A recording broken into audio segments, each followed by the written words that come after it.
اور آگے ہے ہرگز اللہ تک نہ ان کے گوشت پہنچیں گے نہ ان کے خون، لیکن تمہارا تقوی اس تک پہنچے گا. یعنی جو قربانی کی روح ہے وہ محض للہ ہونی چاہیے، یعنی اللہ کی خاطر، دکھاوے کے لیے نہیں ہونی چاہیے، نمائش کے لیے نہیں ہونی چاہیے. اس کا مقصد صرف اور صرف خدا تعالیٰ کو خوش کرنا، خدا تعالیٰ کا قرب حاصل کرنا. اسی طرح اس نے تمہارے لیے انہیں مسخر کر دیا تاکہ تم اللہ کی بڑائی بیان کرو، اس بنا پر کہ جو اس نے تمہیں ہدایت عطا کی ہے اور احسان کرنے والوں کو خوشخبری دے. اب اس سے اگلا مضمون بھی اس پر روشنی ڈال رہا ہے. محترم، اسلام میں جو قربانی کی روح ہے وہ یہ ہے کہ اعلیٰ چیز کے لیے ادنا چیز کو قربان کیا جائے. یہ قربانی جیسا کہ سب جانتے ہیں حضرت ابراہیم علیہ السلام کے قربانی کی یاد میں کی جاتی ہے، ان کی اس سنت کو زندہ رکھنے کے لیے کی جاتی ہے جو انہوں نے محض اللہ تعالیٰ کی رضا کی خاطر، جب ان کو خواب میں اللہ تعالیٰ نے بتایا قرآن کریم کے مطابق کہ تو اپنے بیٹے کو قربان کر دے، تو وہ تیار ہو گئے. یعنی خدا کی خاطر اپنی وہ اولاد جو کہ ان کی اکلوتی اولاد تھی اس وقت، اور کوئی ان کی اولاد نہیں تھی، اس کو بھی اللہ تعالیٰ کی خاطر قربان کرنے کے لیے تیار ہو جائے. اور اللہ تعالیٰ نے پھر اس کی بجائے ان کو بتایا کہ قربانی کا مقصد کیا ہے. پھر انہیں اپنی اولاد کو یعنی اپنے بیٹے کو ایک ایسے مقام پر جہاں نہ کوئی فصل ہوتی تھی نہ کوئی اور سامان زندگی تھے، وہاں محض اللہ تعالیٰ کی خاطر اپنے سے الگ کر کے یعنی اپنے سے قربان کر کے ان کو وہاں خدا تعالیٰ کے محض خدا تعالیٰ کے لیے وہاں چھوڑا ہے، یعنی اسلامی روایات کے مطابق مکہ کے مقام. اور اگر آپ غور کریں تو حج کی جو 99% رسومات ہیں وہ تمام کی تمام حضرت ابراہیم علیہ السلام اور ان کی فیملی سے جڑی ہوئی ہیں. اس کی تفصیل کا وقت نہیں ہے. تو محترم، اس کا مقصد یہ ہے کہ خدا تعالیٰ کا قرب حاصل کرنے کے لیے اپنی خواہشوں کو، اپنے مال کو، اپنے جانوروں کو قربان کرو. اور پھر اسلامی قربانی میں تو اس کا یہ فائدہ ہوتا ہے کہ وہ انسان خود بھی کھاتا ہے اور اس میں جو اپنے رشتہ دار عزیز دوست ہوتے ہیں ان کو بھی دیتا ہے، اس سے تعلقات بڑھتے ہیں. اور پھر غریبوں کو بھی دیا جاتا ہے، جن میں سے بعض غریبوں کو شاید پورا سال گوشت کھانے کو نصیب نہیں ہوتا. تو یہ اس کے معاشرتی فوائد. اب اگر آپ دیکھیں تو ان آیات کے بعد مضمون ہے خدا تعالیٰ کی راہ میں قربانی کرنے کا، یعنی جانوں کو قربان کرنے کا. اگلی آیت میں اللہ تعالیٰ فرماتا ہے اور ان لوگوں کو جن کے خلاف قتال کیا جا رہا ہے، قتال کی اجازت دی جاتی ہے کہ ان پر ظلم کیے گئے اور یقیناً اللہ ان کی مدد پر پوری طرح قدرت رکھتا ہے. تو اس اجازت کے نتیجہ میں مسلمانوں کو اپنی جانیں قربان کرنی پڑی. تو یہ بھی مضمون اس قربانی میں ہے کہ اللہ کی خاطر انہوں نے اپنی جانیں قربان کی. بہرحال اس کا موقع نہیں ہے، اگر کوئی سوال ہوا تو انشاءاللہ باقی بات پھر اس کے. ابھی میں نے جو مختصراً فلسفہ ہے خود قرآن نے جو بیان کی وہ میں نے بیان کر دیا کہ قربان کا مقصد کیا ہے اور اس کے معنی کیا ہیں. لیکن اب قربانی کا لفظ جو ہے وہ اصطلاحی معنوں میں ان چیزوں کے لیے استعمال ہوتا ہے جو خدا تعالیٰ کی خاطر انسان قربان یعنی ذبح کرتا ہے یا اپنے سے کاٹ کے خدا تعالیٰ کی خاطر وہ خرچ کرتا ہے. جیسے حضرت مریم علیہ السلام کے والدین نے اپنی بیٹی کو خدا کی خاطر قربان کر دیا اور وقف کر دیا، یہ بھی قربانی کی قسم ہے. پھر مالی قربانی کرتے ہیں، وہ بھی انسان اپنے مال میں سے کاٹ کے ایک حصہ جو ہے وہ قربان کرتا ہے. تو یہ ساری چیزیں جو ہیں وہ خدا تعالیٰ کی قربت کا ذریعہ ہیں قرآن کریم کے مطابق بھی اور بائبل کے مطابق بھی۔ جی دیکھیں، محض قربانی جو ہوتی ہے وہ کوئی چیز نہیں، بلکہ خدا تعالیٰ کی نگاہ میں وہ جذبہ، اخلاص، قدر و قیمت رکھتا ہے جو اس قربانی کے پس پشت ہوتا ہے، یعنی اس کا مقصد کیا ہے۔ اگر کوئی شخص اعلیٰ درجہ کا دمبا تو ذبح کر دیتا ہے، لیکن وہ قربانی میں اللہ تعالیٰ کی رضا اور اس کی خوشنودی کو مد نظر رکھتا، اس کا مقصد محض دکھاوا ہوتا ہے، جی میں نے 2 لاکھ کی جانور ذبح کر دیا، تو اس کا کوئی فائدہ نہیں ہے اس کو،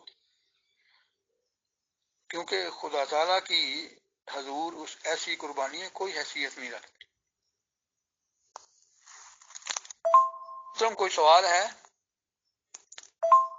جی محترم میر لطیف صاحب، اصل میں بنیادی سوال وہ لوگ یہ پوچھنا چاہتے ہیں کہ حضرت ابراہیم علیہ السلام اپنے بیٹے کو لے کے چلے قربانی کرنے کے لیے اور مقام مخصوصہ پر پہنچ بھی گئے اور انہوں نے قربان کرنے کی کوشش کی اپنے بیٹے کو، ٹھیک ہے، خدا کی مرضی کچھ اور تھی، وہاں پہ ایک یہ شیپ جسے کہتے ہیں یا جو بھی کچھ ہے وہ آ گیا اور ان کے بیٹا کا بچاؤ ہو گیا۔ تو محترم حضرت ابراہیم علیہ السلام تو سب سے پہلے یہودیوں کے نبی ہیں، ان کے بعد نصارہ عیسائی مسیحی لوگوں کے نبی ہیں، بعد میں آتے ہیں مسلمان لوگ۔ تو نہ تو یہودیوں میں ایسا کوئی کانسیپٹ ہے کہ 1 سال کا وہ ایک دن مقرر کر کے جس کو مسلمان عید الاضحیٰ کہتے ہیں، نہ ہی نصارہ اور عیسائیوں میں مطلب مسیحی لوگوں میں کوئی کانسیپٹ ہے کہ انہوں نے کوئی پرٹیکولر دن مقرر کر رکھا ہو کہ اس دن ہزاروں لاکھوں کروڑوں جانوروں کی قتل عام کر دیں گے، یا اچھے لفظوں میں کہہ دیجیے قربان کر دیں گے۔ آخر مسلمانوں میں ہی کیوں؟ اس کی کیا وجوہات ہیں؟ جبکہ آپ نے خود کہا، قرآن بھی کہتا ہے کہ ہم تک آپ کا نہ لہو پہنچتا ہے جانوروں کا، نہ گوشت پہنچتا ہے، ہم تک پہنچتا ہے آپ کا تقویٰ۔ یہ پلیز بتا دیں، شکریہ۔ جی محترم، یہی تو اس بات کی دلیل ہے، اگر حضرت اسحاق کے متعلق یہ واقعہ ہوتا تو یہودی جو ہیں وہ تو چھوٹی چھوٹی اپنی جو باتیں ہیں، چھوٹی چھوٹی جو رسوم ہیں وہ آج تک ان پر عمل کرتے ہیں اور ان کو مناتے ہیں، تو لازمی یہودیوں میں یہ روایت ہوتی، کیونکہ یہ عربوں میں ہے اور مسلمانوں میں ہے یہ کہ وہ آج تک یہ رسم جو ہے وہ منا رہے ہیں حضرت ابراہیم علیہ السلام کی یاد میں۔ تو یہی ثبوت ہے اس بات کا کہ دراصل یہ واقعہ حضرت اسماعیل علیہ السلام کے متعلق ہوا ہے، جو کہ عربوں کے جد امجد ہیں، بلکہ وہ مقام جہاں حج کے موقع پر آج بھی قربانی دی جاتی ہے اس کے لغوی معنی ہیں، وہ جگہ یہاں آزمائش ہوئی، اور بائبل میں لکھا ہے اسی واقعہ کی نسبت سے کہ پھر اللہ نے ابراہیم کو آزمایا، اور اس آزمائش کے آگے یہ ہے کہ اس نے کہا کہ اپنے اکلوتے بیٹے کی قربانی کر، اور حضرت جو ہیں حضرت اسحاق علیہ السلام جو ہیں، جو حضرت ابراہیم علیہ السلام کے دوسرے بیٹے تھے، وہ کبھی بھی اکلوتے نہیں رہے، اکلوتے بیٹے 13 سال تک صرف اور صرف حضرت اسماعیل علیہ السلام رہے ہیں، اور آج بھی بائبل میں یہ لفظ لکھے ہوئے ہیں کہ تو اپنے اکلوتے بیٹے کو قربان کر، اور جب اکلوتا تھا تو آگے لفظ بڑھانے کی ضرورت ہی نہیں تھی، جب ہو ہی اکلوتا بیٹا تو پھر یہ کہنا کہ اسحاق کو قربان کر، اسے کو میں نہیں بنتے، جب بیٹا تھا ہی ایک تو پھر اس کی ضرورت کیا تھی کہ فلاں بیٹے کو قربان کر۔ تو ان میں رسم نہ ہونا جو ہے وہ اس بات کی علامت ہے اور دلیل ہے کہ در حقیقت یہ واقعہ حضرت اسماعیل علیہ السلام کے متعلق ہی ہوا تھا۔ اس پر تفصیلی بات ہو سکتی ہے، اگر وہ موجود ہوں میں اپنے دلائل دوں گا کہ یہ واقعہ حضرت قرآن کریم کے مطابق بھی اور بائبل کے مطابق بھی حضرت اسماعیل علیہ السلام کے متعلق تھا۔ یہی وجہ ہے کہ مسلمانوں میں اس واقعہ کی یاد میں آج بھی وہ رسم موجود ہے، لیکن یہودیوں میں نہیں ہے۔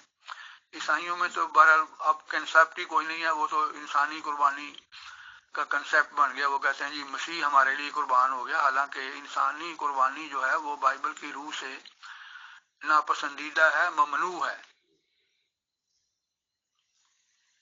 کیونکہ قرآن کریم اور باقی اقوام میں جو کنسیپٹ ہے قربانی کا وہ یہ ہے کہ ادنا چیز جو ہے وہ اعلیٰ کے لیے قربان ہو، نہ کہ اعلیٰ چیز ادنا کے لیے۔ آج تک ایسا کوئی قانون نہ آپ کو نیچر میں نظر آئے گا۔ فوج میں بھی ہوتا ہے کہ جنرل کو بچانے کے لیے سپاہی قربان ہوتے ہیں اور جنرل کی حفاظت کی جاتی ہے، کیونکہ اس نے پوری فوج کو لڑانا ہوتا ہے۔ اللہ تعالیٰ کی ذات اعلیٰ ہے، ادنا چیزیں اس کے لیے قربان کی جاتی ہیں۔ یہی کو جو عقیدہ ہے وہ یہ ہے کہ خدا خود ہی قربان ہو گیا، بالکل نیچر کے بھی خلاف ہے اور بائبل کی تعلیم کے بھی خلاف ہے کہ خدا خود قربانیاں اپنی دے دے۔ یہ محترم یہ وہ مقام ہے۔ ان باتوں کے بعد یوں ہوا کہ خدا نے ابراہیم کو آزمایا اور اسے کہا اے ابراہیم، اس نے کہا میں حاضر ہوں۔ اور یہ جو ہے میں حاضر ہوں، یہ الفاظ آج بھی حج کے موقع پر ادا کیے جاتے ہیں۔ اللہم لبیک، اے اللہ میں حاضر ہوں، یہ بھی انہی کی یاد میں کہے جاتے ہیں۔ تب اس نے کہا کہ تو اپنے بیٹے اسحاق کو جو تیرا اکلوتا ہے۔ اب جب اکلوتا تھا تو نام لینے کی کیا ضرورت ہے؟ اکلوتے بیٹے کی قربانی ہوئی ہے، اور حضرت اسحاق کبھی اکلوتے نہیں رہے۔ اکلوتے کہتے ہیں جو واحد اولاد ہو۔ محترم میر لطیف صاحب، اس کا جو کوشچن ہوگا وہ تو پاسٹر کامران کینتھ صاحب اپنے آپ کر لیں گے، وہ لگ بھگ ابھی آدھا پون گھنٹہ لگے گا، انہیں گھر پہنچتے ہوئے کام پہ گئے ہوئے ہیں۔ بہرحال ایک سوال ہے کہ جیسے آپ نے کہا کہ اسماعیل صاحب کی نبوت کی وجہ سے آپ نے بتایا کہ وہ رسول اسلام صاحب کے جد امجد تھے، اور مسلمان لوگ اس لیے کرتے ہیں کہ سنت ابراہیمی ہے، تو ابراہیم صاحب تو اپنے بیٹے کو قربان کرنے کے لیے لے کے چلے تھے محترم، تیار ہو کے دل و دماغ سے تیار ہونا اور اپنے ایک سگے بیٹے کو لے کے جانا قتل کرنے کے لیے، میں سمجھتا ہوں کہ تصور کرنا بھی بہت مشکل ہے، بٹ آخر وہ لے کے بھی چلے اور بتایا جاتا ہے کہ چھری بھی انہوں نے پھیری، تو یہ تو ایک معجزہ ہے۔ غیر مسلم تو خیر اس بات کے بہت اعتراض کر دیں گے، فیک اسٹوری بتا دیں گے۔ خیر میں یہ پوچھنا چاہتا ہوں الٹیمیٹلی، اور لاسٹ کوشچن ہے سر، کہ اگر چھری اس بیٹے پہ چل جاتی اور وہ بیٹا ہی قربان ہو جاتا تو کیا مسلمان پھر بھی اتنی ہمت کرتے کہ اپنے بیٹے کو قربان کر دیتے محترم؟ کیا ایسا پاسبل تھا؟ یا کیونکہ بات اب جانوروں کی آ گئی، چلو جانور تو بھیڑ بکریاں ہیں، کتنی خرید لو کتنی بیچ لو، کروڑوں اربوں کو قتل کر دو، تو کیا یہ جب بھی ہمت کرتے اگر وہ بیٹا قربان ہو جاتا اپنے بیٹے قربان کرنے کی؟ لاسٹ کوشچن سر، شکریہ۔ مسلم چھری پھیرنے کا تو کہیں ذکر نہیں ہے، میں وہ مقام پڑھ دیتا ہوں جہاں قرآن کریم میں آیا ہے، اور پھر اللہ تعالیٰ نے ان کو بتا دیا کہ اس کی اصل حقیقت کیا ہے۔ اس خواب کی، خواب میں ہمیشہ جو ہے اکثر تعبیر طلب ہوتی ہے، ان کی کوئی تعبیر کی جاتی ہے، ویسا ہی نہیں ہوتا جیسا کہ ہو بہو خواب میں دیکھا ہو۔ اکثر آپ کو بھی علم ہے ساری دنیا میں اس کی تعبیر ہوتی ہے خواب کی۔ جی محترم، قرآن کریم میں جہاں ذکر آیا ہے یہ سورہ صفات ہے، اس میں ذکر آیا ہے اس واقعہ کا۔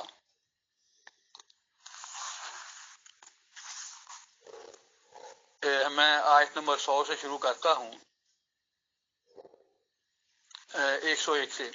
حضرت ابراہیم علیہ السلام کے بارے میں آتا ہے، اور بائبل میں بھی یہ لکھا ہوا ہے کہ اے میرے رب، مجھے صالحین میں سے ایک وارث عطا کر، یعنی انہوں نے دعا کی کہ مجھے ایک وارث عطا کر۔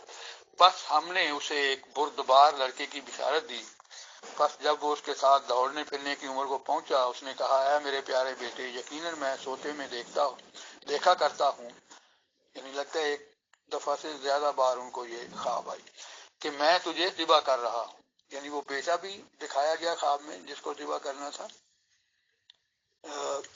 جس کو ذبح کر رہے تھے۔ بس غور کر تیری کیا رائے ہے؟ اس نے کہا اے میرے باپ، وہی کر جو تجھے حکم دیا جاتا ہے، یقیناً اگر اللہ چاہے گا تو مجھے صبر کرنے والوں سے بھائے گا۔ بس جب وہ دونوں رضامند ہو گئے اور اس نے اسے پیشانی کے بل لٹا دیا، تب ہم نے اسے پکار کر کہا اے ابراہیم، تو یقیناً تو اپنی رویا پوری کر چکا ہے۔ یہاں دیکھیں چھری پھیرنے کا کوئی ذکر نہیں ہے، صرف لٹانے کی حد تک ذکر ہے، اور اللہ تعالیٰ نے روک لیا۔ یقیناً اسی طرح ہم نیکی کرنے والوں کو جزا دیا کرتے ہیں۔ تو یہاں تو محترم چھری پھیرنے کا کوئی ذکر نہیں ہے۔ قرآن کریم کے مطابق انہوں نے خواب میں اس بچے کو بھی دیکھا تو پھر وہاں نام لینے کی ضرورت ہی نہیں تھی کہ کس بچے کو کرنا ہے. پہلی بات تو یہ ہے کہ ان کا ایک ہی بچہ تھا اس وقت، قرآن کریم کے مطابق بھی اور بائبل کے مطابق. دوسری بات یہ ہے کہ جب وہ خواب میں اس کی شکل و صورت دیکھ چکے تھے تو اس میں پھر ضرورت کیا تھی نام لینے کی کہ فلاں بچے کو جو ہے قربان کر. انہوں نے یہ دیکھا کہ میں نے خواب میں یہ دیکھا ہے کہ میں تجھے قربان کر رہا. پھر اللہ تعالیٰ نے اصل حقیقت بتا دی کہ خواب جو ہیں وہ تعبیر طلب ہوتے ہیں، اور اس کا مقصد یہ تھا کہ تو اپنے بچے کو وقف کر دے خدا تعالیٰ کی خاطر. اور پھر انہوں نے وقف کر دیا، وہ چھوڑ آئے وہاں اسلامی روایات کے مطابق، عرب روایات کے مطابق مکہ کے مقام پر، جو آج بھی ان کی یادگار میں حج بھی کیا جاتا ہے اور باقی رسومات بھی.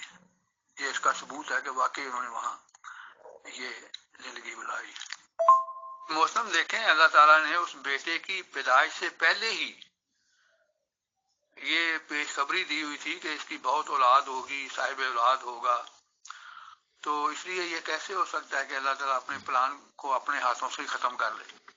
تو چونکہ ایسا نہیں ہوا، یہ فرضی باتیں ہیں جو آپ کر رہے ہیں. اگر ایسا ہو جاتا، جب ہوا ہی نہیں ایسا تو سوال ہی پیدا نہیں ہوتا. اس کا مقصد خدا تعالیٰ نے بتا دیا. پریکٹیکلی جو انہوں نے کیا وہ سامنے ہے کہ قربانی کا مقصد یہ تھا کہ اپنے بیٹے کو خدا تعالیٰ کی خاطر قربان کر دے تاکہ وہاں عبادت گاہ بنائے اور خدا تعالیٰ کی عبادت جو ہے اس کے لیے لوگوں کو بلائے. اس کا تفصیلی ذکر قرآن کریم میں موجود ہے. موسم کوئی اور سوال ہے یا باقی جو ہیں آپ ان کو بھیج دیں، اگر ان کے کوئی سوال ہوں تو میں حاضر. بہت بہت شکریہ، بہت جزاک اللہ محترم میر لطیف صاحب. ہم انشاءاللہ یہ تمام جوابات پاسٹر کامران کینت صاحب کو بھیج رہے ہیں اور ان کی طرف سے انتظار رہے گا. اگر ان کے مزید کچھ کراس کوشچنس ہوں گے تو وہ ہم لے لیں گے اور آپ سے جوابات لے لیں گے. محترم، آپ نے ٹائم دیا، جانکاری پرووائڈ کی، اس کے لیے بہت شکریہ، بہت جزاک اللہ سر. Thanks allot.